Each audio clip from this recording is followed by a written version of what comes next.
Au nom du Père et du Fils et du Saint-Esprit. Amen.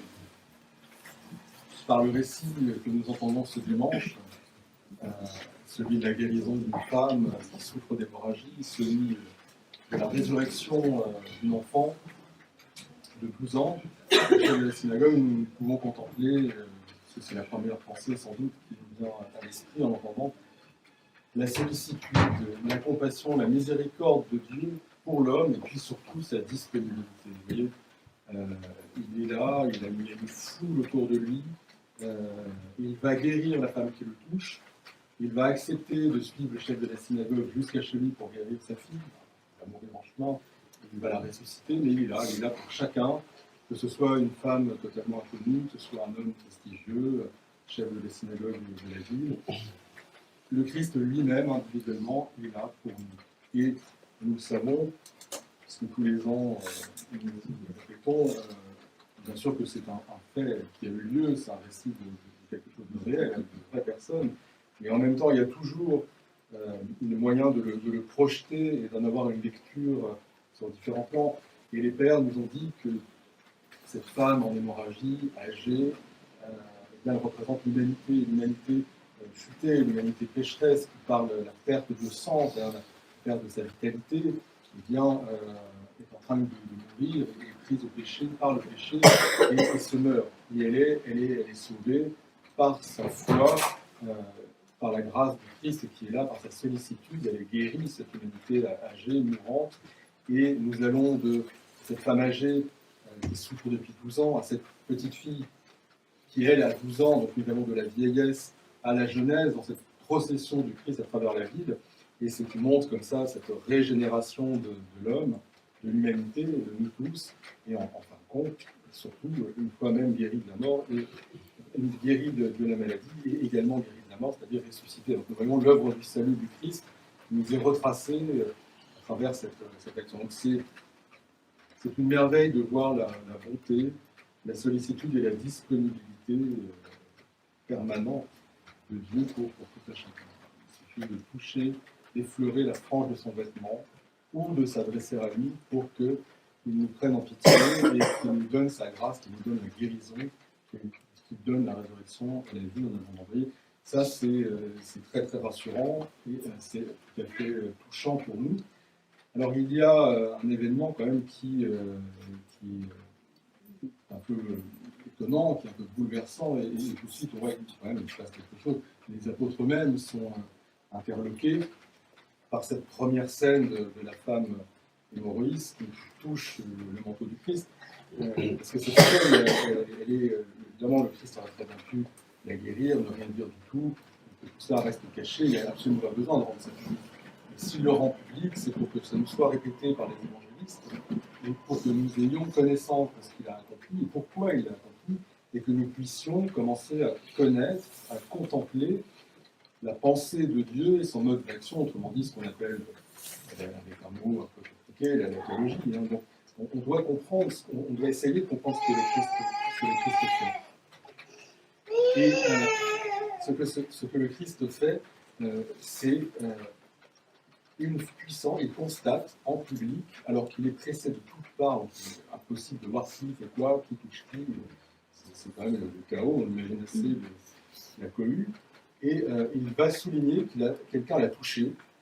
Bon, il va y avoir pas mal de personnes qui l'ont touché, donc les apôtres sont surpris, et il va préciser, je le sais parce qu'une puissance est sortie de moi, une force est sortie de moi, donc quelque chose de puissant, l'énergie est sortie de lui, selon les traductions, et donc il va le préciser et le dire aux apôtres. Donc ça, la femme va évidemment se dénoncer, se déclarer, et on saura que cette puissance qui est sortie du Christ est une puissance de guérison. Ça, c'est très intéressant, parce que ça nous amène à tenter d'approcher la compréhension de ce qu'est la grâce. Parce que c'est de ça qu'il s'agit. Vous le savez, nous avons des pères en particulier qui ont énormément travaillé et enseigné sur le sujet. Parfois, ils sont ardus à lire, mais on en a des présentations plus simples, et puis de toutes les manières, en fait, comme ce sont des réalités divines, on les a retracées dans les évangiles, on les a retracées dans nos chants, dans nos liturgies, donc on a quand même le moyen d'affiner notre intelligence par rapport à ça. pense à saint Maxime le Confesseur et à saint Grégoire Palamas, qui ont vraiment voulu donner à l'homme cette possibilité de saisir ce qu'est la grâce de Dieu. La grâce de Dieu, on a une autre, il y a un terme un peu plus savant et qui paraît un peu plus ésotérique, on parle des énergies divines, plus particulièrement des énergies divines incréées. Incréées parce qu'elles n'ont pas de commencement, elles n'ont pas de fin, puisqu'elles sont divines, certainement, donc Dieu est de toute éternité. Mais en fait, nous avons aussi ce mot, la grâce, qui revêt la même réalité. Alors, une partie un peu difficile à comprendre pour nous, mais nous avons connaissance de Dieu puisqu'il s'est révélé à nous. Il s'est révélé en tant que Trinité, à travers les trois personnes. Il s'est révélé comme Père, il s'est révélé comme Fils par l'incarnation, et il s'est révélé comme Esprit Saint après la Pentecôte, et d'ailleurs le baptême du Christ. Donc nous avons cette connaissance, elle nous est redonnée par les apôtres, les prophètes et les disciples. Vous avez entendu l'épître de l'apôtre Paul, qui explique comment l'édifice qu'est l'Église a la capacité d'unir tous les hommes à travers la transmission de cette foi. Donc nous avons confiance dans ces témoins, dans tous ceux qui ont vécu depuis plus de 2000 ans en se passant ce témoignage-là, que Dieu existe. Mais pas uniquement, pas exclusivement, nous avons aussi la possibilité d'expérimenter Dieu. C'est-à-dire que Dieu se révèle à nous, mais Dieu aussi se transmet à nous, par notamment le baptême.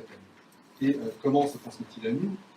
Il se transmet justement par la grâce, c'est-à-dire par ces énergies divines incréées, c'est-à-dire cette puissance, comme lorsque cette femme touche le manteau du Christ, une puissance sort de Dieu et vient nous transmettre. Alors, que disent les pères par rapport à ça? Ils nous disent la chose suivante. Dieu, en tant que tel, évidemment, on connaît son existence, mais ce qu'il est véritablement, c'est intransmissible. Pour nous, hommes, on ne peut pas le comprendre, et on ne peut pas savoir ce qu'est Dieu, quelle est l'essence même de la divinité. C'est impossible, bien entendu, nous n'avons pas la capacité mentale de comprendre cela, c'est hors de propos, on ne comprend pas notre Créateur.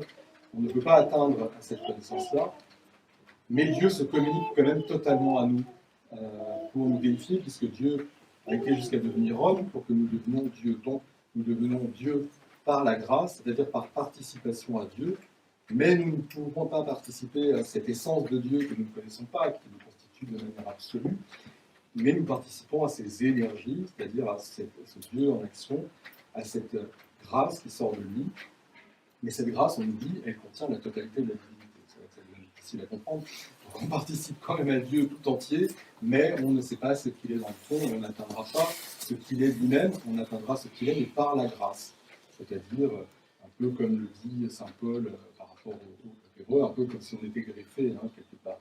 Donc notre déification, notre divinisation, par cette grâce qui se répand par l'Esprit Saint, par cette énergie de Dieu, c'est ça le but de la vie humaine, c'est ce qui doit nous sauver, nous constituer, c'est ça que nous recherchons.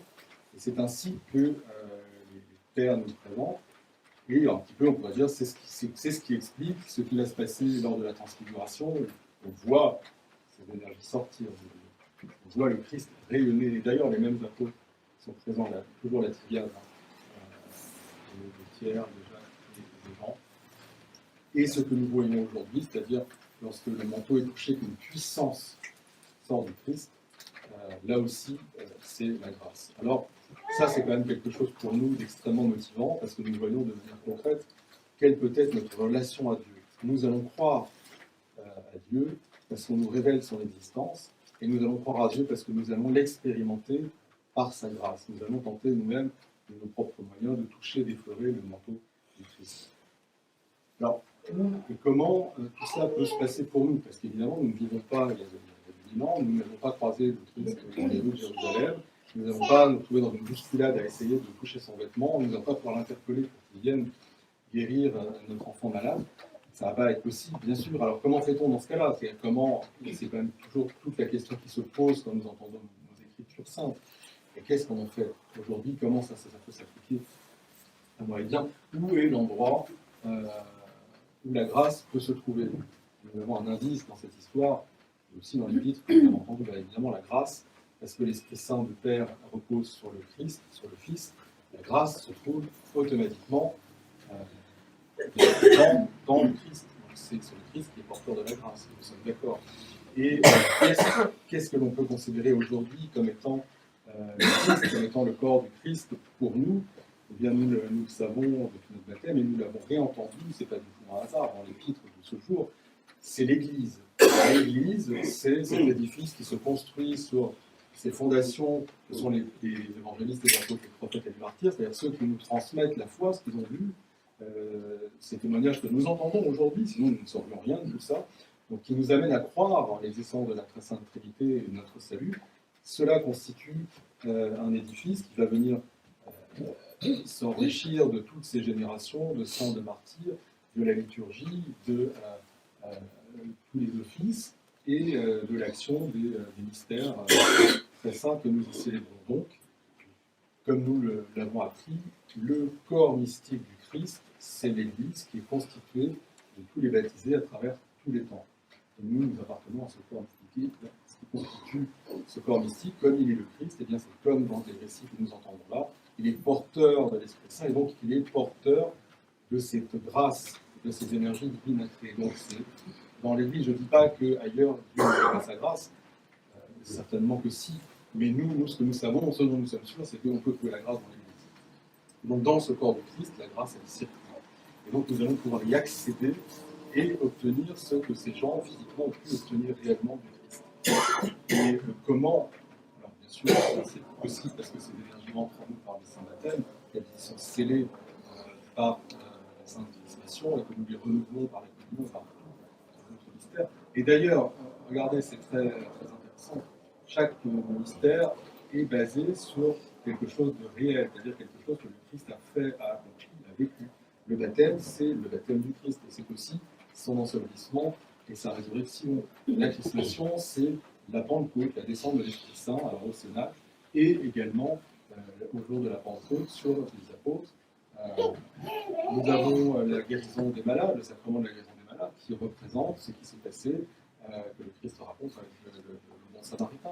C'est-à-dire celui-là, et le vin, c'est ce que nous faisons. Nous prenons le livre, le vin, nous le bénissons, nous donnons ces prières-là, nous nous greffons même à ce qui se pratiquait dans l'église de Jérusalem, donc puisque nous prenons les paroles de Saint Jacques pour la guérison. Donc nous rejouons, nous nous incarnons, nous nous greffons sur ces actions qui ont eu lieu, qui persistent de tout temps, pour que la grâce, elle se répande. Et nos actions liturgiques sont toutes rattachées à des réalités. Quand nous rentrons avec l'Évangile, c'est comme l'entrée du Christ à Jérusalem, on l'élève comme à l'Ascension, on reconstitue, on revit de toute éternité la Sainte Seine, qui a lieu une fois pour toutes.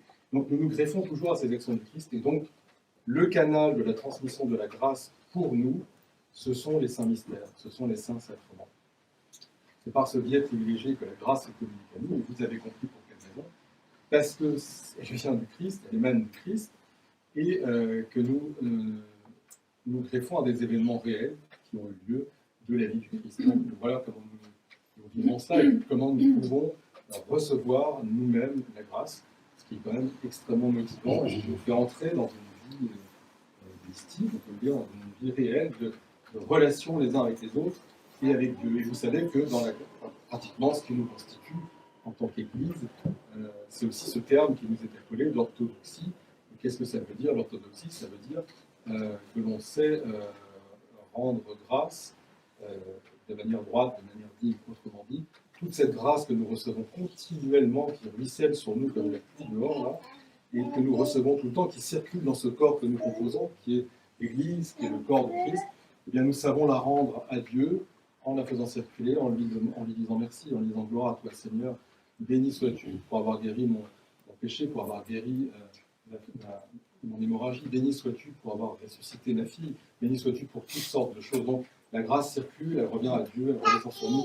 C'est ça, ce corps vivant qu'est l'Église. Et voilà comment nous y accédons. Nous avons dans ce récit deux modes d'accès à la grâce et deux façons dont Dieu va nous faire miséricorde qui sont décrites. La première, celle de cette femme hémorroïde, c'est finalement, tout se passe, elle a une foi immense, chevronnée au corps, elle sait que cet homme est Dieu et va la guérir.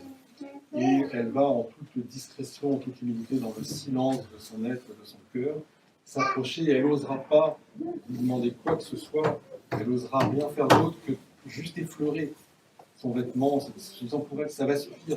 Il est Dieu, je serai guéri.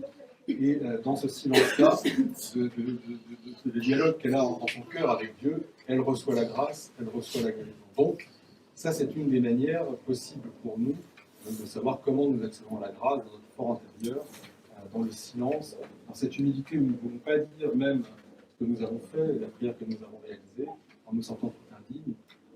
C'est une des manières d'accéder à la grâce qui nous est décrite. Et puis, il y a une manière un peu intérieure, et il y a une autre manière qui est décrite, c'est celle pour Jaïr, le chef de la synagogue. Bien, lui, il va faire autre chose, il va faire une démarche, il va verbaliser auprès du Seigneur sa demande. Il va, comme nous, lorsque nous ritualisons les choses, il va lui demander, il va lui dire viens chez moi. Donc, il va demander à Dieu de venir et de lui demander d'imposer les mains pour guérir. Et il va être éprouvé pour cela. Il va être éprouvé parce que sa fille meurt en route et que, dans toute vraisemblance, elle est morte. Et le Christ dit le contraire. Donc il va devoir croire le Christ à travers un trajet assez long, sans doute assez pénible, et refaire quand même cette démarche intérieure d'avoir malgré tout la foi pour constater que le Christ est donateur de guérison pour cette femme et donateur de vie tout court, puisqu'il est capable de vaincre la mort. Là, c'est un endormissement, ça vient juste d'arriver. Vous savez qu'on nous montre toujours trois phases pour montrer que le Christ a tout pouvoir sur la mort. La fille de Jaïr qui vient de s'endormir, qui est réveillée, quelque part, elle est ressuscitée, bien sûr, mais elle vient de mourir, elle est réveillée par le Christ. Le fils de la veuve de Naïm, qui est déjà dans son cercueil, et que l'on emmène au cimetière, que le Christ va ressusciter en chemin, et enfin Lazare, ça fait trois jours qu'il est dans le tombeau. Donc on a quand même trois phases qui montrent que le Christ a tout pouvoir sur la mort, et qu'il est le donateur de vie. Donc nous voyons là cette possibilité du Christ qui redonne la vie et qui éprouve. Alors ça, c'est pour nous rappeler la prière, la dimension collective et externe, la liturgie, la façon dont nous nous adressons formellement à Dieu, de la manière intérieure, ascétique, discrète, etc. C'est deux voies d'accès au mystère de Dieu qui nous sont données, qui sont importantes. Et ça nous rappelle aussi autre chose. Il y a la prière, les mystères, les sacrements qui nous donnent ces énergies de la grâce. Ce n'est pas magique.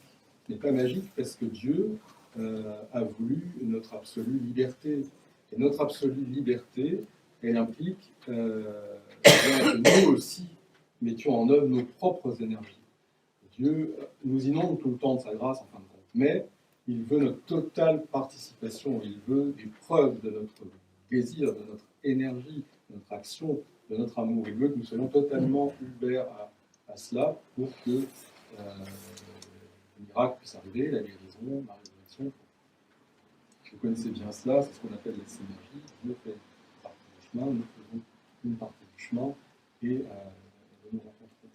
Donc Dieu veut cet amour de nous et c'est pour ça que parfois, effectivement, nous trouvons, nous vivons, certaines de nos prières ne sont pas exaucées, certaines de nos demandes n'aboutissent pas, des miracles n'ont pas lieu alors que nous voudrions, parce que voilà, il y a cette difficulté de la liberté absolue de l'homme, de ce qu'il crée, de son contexte, les énergies qu'il va mettre aussi à ce que cela se passe. Voilà. Mais nous avons, à travers l'évangile de ce jour, quand même un enseignement colossal. L'apôtre nous dit le Christ est la pierre d'angle de tout l'édifice, et là, quand même, cet enseignement-là, c'est un peu ça aussi. On nous explique comment nous pouvons nous déifier, changer notre vie, de quelle manière aborder Dieu, par quel canal, par quelles actions, comment faire, avec des exemples, accéder à la grâce, etc. C'est extraordinaire que nous ayons cet enseignement de manière aussi claire qu'il nous est donné. Et, voilà, donc nous avançons encore un peu plus, dimanche après dimanche, dans la dimension pratique, ce qu'on appelle la praxis de la vie en Dieu, à qui soit honneur et gloire pour les siècles des siècles. Amen. Disons tous notre toute